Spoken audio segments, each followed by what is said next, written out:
네, 안녕하세요. 한국증권TV 아나운서 고유경입니다. 네, 작년 2021년 한 해는 너무 게임주가 좋았는데요. 올해 들어서는 좀 많이 부진한 모습 보여주고 있습니다. 그래서 오늘은 게임주의 달인 깨달 김민수 대표님과 함께 게임주에 대해서 다양하게 집중적으로 알아보도록 하겠습니다. 네, 대표님 안녕하세요. 안녕하십니까. 네, 게임주가 작년에는 너무 좋았는데 올해는 조금 실망스러운 모습 보여주고 있잖아요. 네. 하나씩 좀 짚어볼게요. 네, 게임주가 일반적으로는 저희가 이제 작년에 많이 오르다 보니까 성장주 개념으로 많이 얘기를 했는데 원래는 원칙적으로 경기 방어주입니다. 그래서 꾸준하게 돈을 벌고 있고 거기서 여전히 현금 흐름이 좋다라고 하게 되면 계절적인 성격들도 물론 있겠지만은 그래도 경기 방어주의 성격적으로 많이 얘기를 하고 있고요. 네. 살짝 말씀드렸던 계절적 특성도 여름이나 겨울 이럴 때는 방학이 있다 보니까 네. 젊은 친구들이 또 많이 하게 되겠죠. 그래서 이런 특수성도 있고요. 또 이제 비대면의 수혜를 바라보는 대표적인 원조 비대면이다라고 볼 수 있는 그쵸. 측면이기 때문에 네. 이런 쪽이 전반적으로 어떤 게임주에 대한 가장 기본적인 특성을 가져갔었는데 그것에서 또 중요한 게 흥행산업이라는 가장 엔터주도 마찬가지겠지만 이런 카테고리 안에서 흥행과 관련된 여러 가지 부분들이 또 중요하게 바라보는 상황들이고요. 흥행을 해야 이제 거기서 히트가 나와서 그와 함께 또 계속 실적이 좋아지는 구조인데 하지만 초기에 좋았다고 하더라도 여전히 초기에 반짝한 효과 외에는 또 꾸준하게는 또 유저들이 덜하게 되겠죠. 네. 그런 측면들도 생각해야 될 것 같고요. 그와 함께 또 이 영업이익률은 상당히 높습니다. 네. 그래서 상대적으로 들어가는 비용들이 제한돼 있다 보니까 히트를 하게 되면 그에 따라서 좀 정해진 비용 외에는 거의 다 수익으로 잡을 수 있는 그런 상황들이죠. 그런 쪽에서 또 현금 흐름 꾸준하고 그런 흐름들이 나오는데 그러다 보니까 상대적으로 좀 고퍼주다. 그러니까 즉 높은 영업이익률과 함께 여전히 꾸준하게 돈을 번다라고 하게 되면 좀 높이 쳐주는 경향들이 있죠. 네. 그러다 보니까 저희가 얘기하는 고퍼주다라는 관점 쪽에서 평가가 좀 밸류가 높다는 관점 쪽에서 아무래도 이런 부분들이 성장주의 개념 쪽도 있는 게 아니냐라는 쪽에서 오히려 지금 최근에 하락하는 부분들은 이런 높은 밸류에 대한 부담들을 주가가 안고 있다 보니까 거기서 나오는 하락세다라고 봐야 될 것 같고요. 네. 그와 함께 또 게임을 출시하면서는 가장 중요한 게 기존에는 그랬습니다. 일매출이 가장 중요했습니다. 네. 그래서 일매출 같은 경우는 특히 이제 초기에 게임을 출시를 하고 그래서 인기가 높다 보니까 초기에 일매출이 뭐 50억이냐 30억이냐 이런 흐름들에 따라서 초기에는 내 캐릭터를 성장시키기 위해서 여러 가지 많이 현질을 하죠. 그러다 보니까 그에 따라서 실적이 반영되지만 유저들의 관심이 조금씩 떨어지기 시작하면서 일매출은 좀 줄어가는 거죠. 근데 여기서 이 일매출이 얼만큼 유지가 되고 있느냐라는 부분들도 상당히 중요하기 때문에 네. 이 부분이 크게 떨어지지 않고 유지가 된다라고 했었을 때 기업의 실적들은 꾸준히 어떤 레벨업되고 거기서 재평가 받고 하는 과정들이 나올 수 있고요. 대표적으로 게임사들은 또 하나 비용이라고 하게 되면 인건비가 가장 많이 차지하겠죠. 높은 인건비, 특히 이런 개발자 그리고 또 게임을 여러 가지 그래픽이나 여러 가지 운용할 때 이에 따라서 전문적인 손길이 많이 가죠. 그렇죠. 그러다 보니까 네. 상당히 연봉도 높습니다. 다 아시는 것처럼. 그래서 이런 인건비나 또 이제 개발 비용, 거기다가 새로운 게임이 나오게 되면 마케팅 비용, 이런 쪽이 나오다 보니까 제가 보통 제조업체에서 들어가는 비용보다는 그 좀 한정적이긴 한데 한번 또 출시와 함께 반영되는 비용들도 상당히 높게 되겠죠. 그래서 이런 비용들은 여전히 어떤 중요한 어떤 비용의 한 축이다라고 네. 보시면서 대응하시는 게 중요할 것 같고요.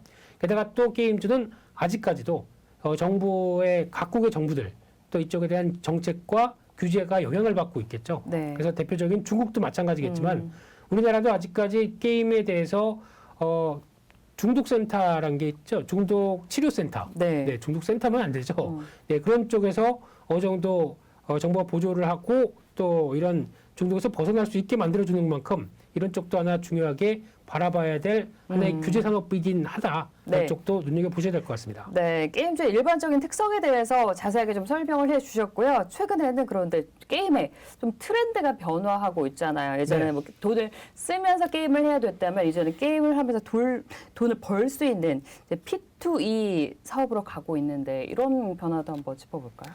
네, 그래서 지금 시장에서 가장 중요한 변화 중에 하나가 말씀하셨던 P2E, Play to Earn. 그래서 작년부터 나왔던 개념들이죠. 그래서 이제 블록체인 기술이 발달을 하면서 이제 또 가상화폐가 또 중요한 하나의 대체 자산으로 나오는데 어떻게 보면 게임을 하면서 또 다른 변화를 이끌 수 없을까라는 관점 쪽에서 게임과 그리고 또 가상화폐 특히 게임을 통해서 나오는 여러 가지 보상이라든가 아니면 거기서 뭐 이제 예전 같은 경우는 자원을 캐서 그걸 가지고 게임에만 활용했는데 이거를 연결시켜서 또 이 가상화폐와 연결시키게 되면 훨씬 더 좋은 유저들의 니즈를 더 맞춰줄 수 있는 게 아니냐라는 네. 관점 쪽에서 이게 발달되기 시작했던 상황들이고요.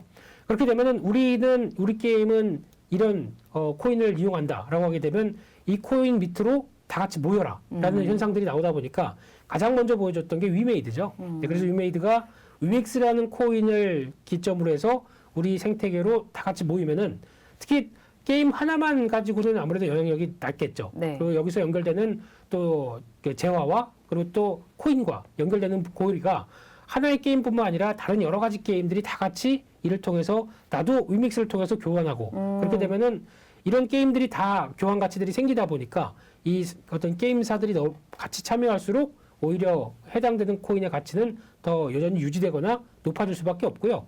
그에 따라서 나오는 게임들도 다 같이 또 이를 향유한다라는 개념들이 나오다 보니까 여기서 출발했던 게 P2E라고 보시면 될 것 같고요.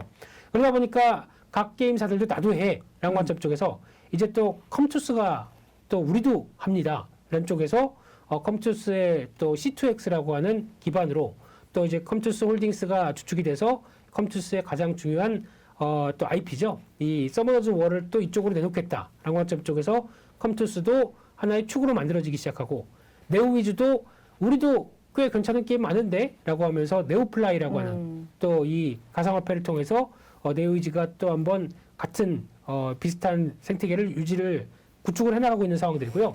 그 밖에 텍슨이 아니죠. 넥슨이라든가. 넥슨. 네. 예, 발음이 이상했습니다. 택시 네. 타시고 싶으셔서. 네, 네. 넥슨. 네, 넘어가시죠. 네.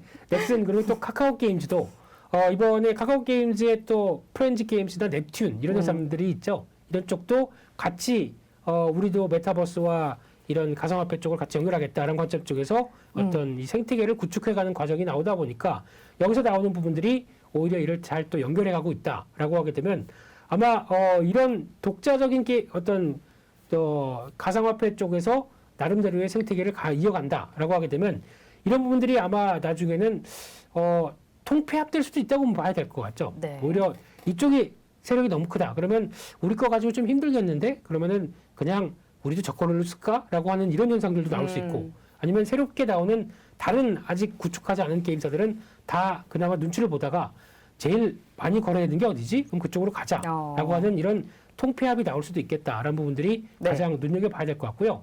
그런 상황 쪽에서 또 하나 눈길이 가는 건 게임사는 그래도 게임이 재밌어야 된다. 그러다 보니까 플레이 투 언이 아니라 언은 그냥 떼고 플레이만 강조하겠다. 플레이하고 재밌고 네. 플레이 앤 펀 이쪽을 우리는 더 강조하겠다라고 하는 회사들도 아직까지 있죠. 네. 그래서 대표적으로 NC소프트는 아직 하겠다고는 하는데 보여주지 않다 보니까 조금 고민하고 있고요. 펄어비스 같은 경우는 일단 아직은 우리는 그런 생각이 없다. 여전히 우리 검은 사막을 필두로 한 이런 게임의 묘미를 계속 살리겠다라는 쪽에서 계속 시도를 하고 있고요. 크래프톤도 마찬가지입니다. 여전히 그쪽보다는 우리는 배틀그라운드에 대한 강점이 있기 때문에 그대로 가겠다라고 하다가 지난 녹화일 기준으로 네. 주말 사이에 네. 보니까 NFT 쪽을 전복하겠다는 얘기가 나오고 있습니다. 그래서 지금 그쪽을 개발하는 여러 가지 얘기가 나오고 있는데 네. 이게 또 나오게 되면 약간 또 그러니까 즉 기존의 배틀그라운드를 무료화시키면서 저변을 넓혀놓고 거기다가 NFT 기술로 뭔가 또 지금 나오고 있는 여러 가지 현상들을 또 아마 지금 코인 쪽은 아직은 잘 모르겠습니다만 이쪽을 좀 더 강화시키기 시작하게 되면 크래프톤의 또 부가 여러 가지 변화는 더 나올 수 있지 않나라는 생각은 들고 있습니다. 네, 뭐 게임즈 일반적인 특성부터 시작해서 이제 트렌드의 변화 부분까지 잘 짚어봤습니다. 그러면 이제 개인 투자자분들은 내 종목이 어떻게 될지 또 어떤 종목을 지금 빠졌을 때 들어가 볼지 그 부분이 가장 궁금하실 텐데요. 주요 종목 좀 점검을 해보도록 하겠습니다. 먼저 NC소프트인데요. 네. 뭐 얘기 또 다양하게 나오고 있잖아요.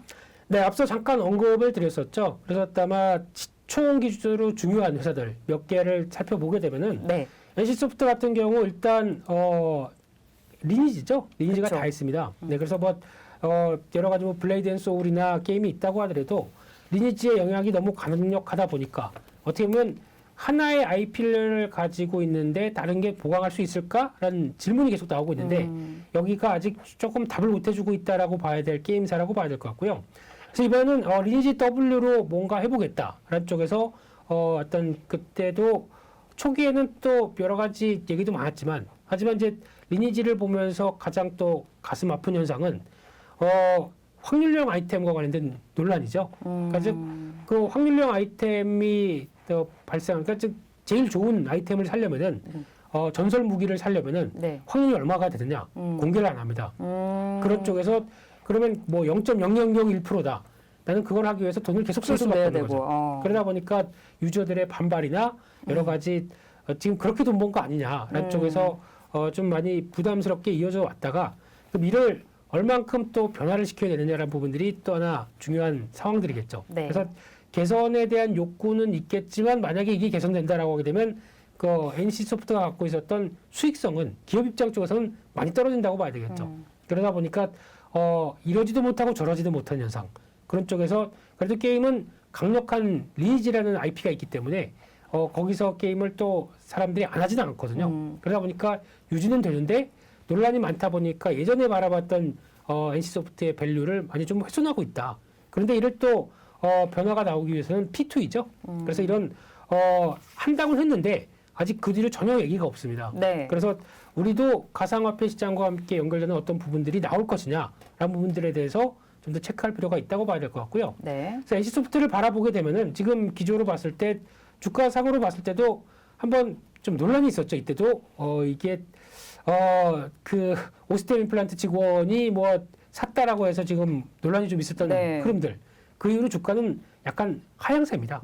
그래서 아마 그때 나왔던 가격대 부분을 다시 이탈하는 모습들도 나오고 있는데 아마 P2E 얘기가 나오면서 주가가 나온다라고 하게 되면 아마 지금 가격대로 보게 되면 이 정도의 가격대 한 64만 원대 부분이 일단 중요한 저항권인데 이 부분을 안착을 해야 다음 단계로 볼 수 있을 것 같거든요. 그래서 자율 반등이 나온다라고 하더라도 여전히 한 64만 원대 부분은 저항으로 보여진다. 네. 라는 관점 쪽에서 이 부분을 체크하셨으면 좋겠습니다. 네, 두 번째 살펴볼 종목은 카카오 게임즈입니다. 저희 종목 상담에 이 종목 봐달라고 진짜 많이 올라오거든요. 네, 네. 카카오 게임즈도 앞서 말씀드렸듯이 합니다. 이쪽의 계열에서 또 이제 OD는 좀 게임이 출시한 지 좀 오래됐죠. 그러다 보니까 좀 주춤한데 아마 이쪽을 통해서 P2E로 나갈 것이다라는 생각은 들고 있고요.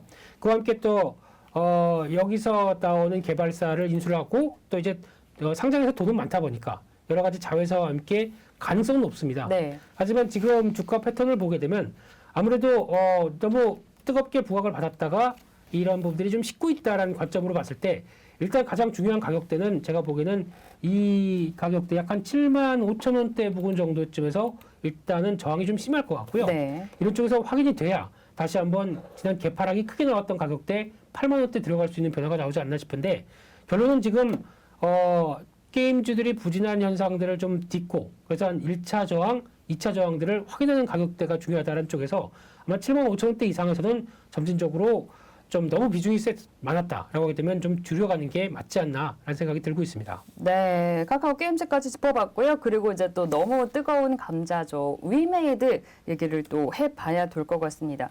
위믹스 논란도 있었고요. 네. 뭐 대주주 이슈도 있었고 여러 가지가 있었잖아요. 네, 그래서 이제 위메이드를 요즘 보게 되면 또 오너 이슈, 오너 리스크로 많이 네, 얘기를 네. 하는데 저는 개인적으로는 그거는 너무 오버하지 않은 생각도 들고 있는데 좀 위메이드가 위믹스를 대거 팔았다. 회사가 대거 보유하고 있는 물량을 팔았다는 쪽에서 여러 가지 또 얘기는 나오고 있는데 일단 회사 측 입장은 대거도 아니다라는 쪽과 함께 거기다가 이를 충분히 활용을 했다라는 측면들로 나오고 있죠. 그래서 아마 그 정영국 대표가 얘기했던 뉘앙스들이 아무래도 좀 논란이 많다고는 얘기하고 있는데 네. 근데 지금 다른 어떤 기업적인 측면으로 보게 되면 이 갖고 있던 가상자산을 팔아서 이걸 뭐 자기 돈을 배를 채웠나요? 그건 아니죠. 네. 뭐 카카오페이처럼 먹튀한 것도 아니고, 네, 대표가, 임원들이 팔고 그냥 치운 것도 아니고, 이거는 팔아서 결국에는 썬데이 토즈라는 회사를 인수하기 위한 자금으로 썼다라고 하게 되면 기업 측면 쪽에서는 일단 생태계를 넓히기 위한 하나의 역할로 했다라고 봤었을 때 완전하게 어떤 도덕성 문제가 발생할 수 있는 상황은 아니다라고 볼 수 있을 것 같고요. 네네. 그렇기 때문에 그거를 너무 오버해서 내가 생각하기는 좀 그렇지 않을까라는 쪽도 생각은 드는데 그럼에도 불구하고 이제 위메이드가 보여줘야 될 가장 궁극적인 흐름은 그러면 올해 한 100개의 게임들이 다 이 안으로 들어가겠다라는 입장이었거든요. 네. 그러면 그게 계속 구체화되고 그러면 상반기에는 적어도 못해도 20, 30개는 들어와야 되겠죠. 이런 기조가 확인된다라고 하게 되면 아마 원조 P2E 쪽으로의 어떤 밸류들은 다시 유지가 되지 않을까라는 관점으로 바라보고 있는데 하지만 주가는 또 그렇지 못합니다. 지금 네. 여러 가지 논란도 있고 하다 보니까 한 단계 레벨 다운돼서 움직이는 상황들인데 이렇게 되면 지금 뚜렷이 보이는 저항이 굵은색으로 표시된 저항과 함께 약 한 15만 원대 전후 쪽에서 저항이 좀 높게 돼 있죠. 네. 그래서 15만 원대 쪽으로 들어갔을 때 거래가 강하게 유입되면서 이를 안착하는 모습들이 확인이 덜 된다라고 하게 되면 비중 줄여야 되겠죠. 네, 그런 쪽에서 오히려 추가적인 탄력들을 보고 확인하는 게 중요하지 않을까라는 쪽에서 아마 지금은 생태계를 넓혀가는 현상들 이를 좀 더 주목하셔서 보셔야 될 것 같습니다. 네, 주목해야 될 부분까지 체크해봤고요. 이제 펄어비스도 짚어보도록 하겠습니다. 네. 검은 사막 모바일이 중국에서는 잘 되고 있는 건가요? 그렇죠. 이제 원래는 연말쯤에서 올해 초 정도로 얘기를 했는데 아직 얘기는 없습니다. 네, 그래서 그래도 진행은 잘 된다고 봐야 될 것 같고요. 출시는 조금 늦을 수 있어도 그래도 지금 검은 사막 모바일로 보여줬던 강한 이 자신감들 국내에서도 그렇고 해외에서도 이 검은 사막은 알아주는 IP죠. 네. 그래서 이쪽에 대한 기대감이 높은 가운데 중국에서도 성공할 것이다. 라는 부분들 그리고 또 내년 가게 되면 메타버스를 활용한 도깨비란 게임. 근데 펄어비스의 가장 큰 강점은 이런 앞으로 나올 게임도 중요하지만 보통 보면은 자기 본연의 그러니까 우리가 직접 개발해서 만드는 엔진이라는 게 있습니다. 그러니까 즉 게임이 사물이 움직이고 그리고 또 이 그 캐릭터가 움직일 때 나오는 여러 가지 현상들을 그러니까 저희 중력이라고 그러죠. 중력과 이런 여러 가지 현상들의 작용과 반작용 이런 모든 물리 법칙을 다 활용해서 쓸 수 있는 이런 엔진들이 네. 지금까지 미국에 있는 에픽사가 개발한 언리얼 엔진이라고 있는데요. 이런 것과 유사하게 펄어비스만의 독자적인 엔진이 있습니다. 이게 가장 큰 이걸 갖고 있다는 게 가장 큰 장점이고 네. 그거를 라이센스를 사다가 하게 되면은 비용이 나가게 되겠죠. 근데 그럴 비용이 전혀 없다는 게 가장 또 높은 수익성을 유지하는 관건이다라고 보여지고 있고요. 그래서 이제 펄어비스 같은 경우도 일단 상대적으로 다른 게임보다 좀 덜 밀렸습니다. 그런 플레이 투 언이 아니다 우리는 그런 관점 쪽에서 약간 좀 지지력도 좀 보여주고 있는 사업 쪽에서 단기적으로는 지금 보여주고 있는 가격대 약 한 11만 5천 원대 1만 3천 원? 예, 12만 원 못해서 네. 그러니까 11만 원대에서 12만 원대 사이 요 정도쯤에 중요한 저항들이 있죠. 이 부분을 안착하기 시작하게 되면 탄력은 좀 받을 수 있겠다. 네. 그쪽에서 앞서 말씀드렸던 게임사들보다는 조금 낫다라고 보여지고 있고요. 그렇게 되면 중국 쪽만 성공한다. 그러면 다시 고점대 영역 쪽을 또 시도할 수 있다고 보여집니다. 네. 그렇기 때문에 이런 부분들 쪽에서는 그래도 관심을 놓아서는 안 되는 게임사라고 생각됩니다. 네, 펄어비스까지 짚어봤고요. 관심을 계속 가져야 된다 얘기 주셨고 이제 크래프톤까지 좀 짚어보도록 하겠습니다. 네. 그 배틀그라운드 원 게임에 대해서는 또 얘기가 계속 나오고 있잖아요. 네. 그래서 지금 크래프톤 같은 경우 이제 새로운 뉴스테이트라고 하는 이제 배틀그라운드가 또 나오다 보니까 거기서 기존의 배틀그라운드는 약간 무료화시키고 또 이런 여러 가지 현상 때문에 무료화를 왜 할까? 근데 지금 배틀그라운드 게임을 하는 유저들의 입장을 보게 되면 솔직히 그런 무료화로 해서 그냥 다 진입해서 어떤 상점에서 뭘 사거나 하는 이런 욕구는 그렇게 크지 않습니다. 게임과 직결되는 문제가 아니거든요. 그래서 아마 이를 게임 무료화했다고 해서 상점의 유료화를 통한 어떤 이제 배틀그라운드의 수익성이 커지는 부분들은 그렇게 크게 기대는 안 하고 있습니다. 하지만 앞서 어떤 NFT나 또 혹시 모를 P2E 쪽으로 변화가 됐을 때 그를 기존의 강력한 IP를 가지고 변화를 시킬 수 있겠다라는 생각들은 있다 보니까 여기서의 변화들은 기대는 할 수 있겠죠. 근데 단기적으로는 많이 빠졌습니다. 네. 근데 많이 빠졌던 이유 중에 하나가 일단 상장부터 고밸류였다라는 부분들 그리고 또 하락하면서 지금 보면 한 6개월 상장한 지 6개월 되다 보니까 거기서 나오는 보유예수 해제 물량들도 지금 같이 이어졌다고 봐야 되겠죠. 그런 쪽에서 일단 낙폭 과대기 때문에 아마 하락했던 부분에 한 지금 절반 정도까지는 돌릴 수 있겠다라고 하게 되면 아마 하락폭이 어디를 문제냐라고 볼 수 있겠지만은 아마 제가 보기에는 한 38만 원대에서 한 또 40만 원대 가까이 정도는 일단 안정이 되게 되면은 반등을 시도할 수 있겠다고 봐야 될 것 같고요. 네. 하지만 또 거래가 그렇게 많이 실린 편도 아니죠. 그래서 자율적인 회복은 기대할 수 있겠다라는 쪽에서 무게를 두되 아까와는 다르게 낙폭 과대를 얼만큼 돌릴 것이냐라는 부분들이 가장 큰 관건이라고 봐야 될 것 같습니다. 네, 게임 주요 종목까지 점검을 해봤습니다. 그러면 깨달 김민수 대표님께서 보시는 2022년 최고의 게임주, 우리가 좀 수익 제일 많이 낼 수 있는 만한 종목 어떤 게 있을까요? 앞서 말씀드렸던 위메이드가 가장 중요하다고 봐야 될 것 같고요. 역시나 위메이드가 중요하고 게다가 또 카카오 지금 컴투스 계열 쪽을 좀 말씀을 덜 드렸는데 컴투스 홀딩스가 여러 가지 장을 마련한 다음에 그쪽에서 가장 중요한 컴투스 같은 경우도 서머너즈 워란 브랜드를 가지고 IP를 충분히 활용한다. 영향을 또 키울 수가 있겠죠. 네. 그렇기 때문에 이쪽도 눈여겨보자. 이렇게 말씀드리겠습니다. 네, 게임주 탑픽 종목까지 들어봤습니다. 네, 이렇게 해서 올해 게임주 어떨지 레몬 리서치 김민수 대표님과 함께 얘기 나눠봤습니다. 네, 함께 인사드릴게요. 네, 함께 해주신 여러분 감사합니다. 감사합니다.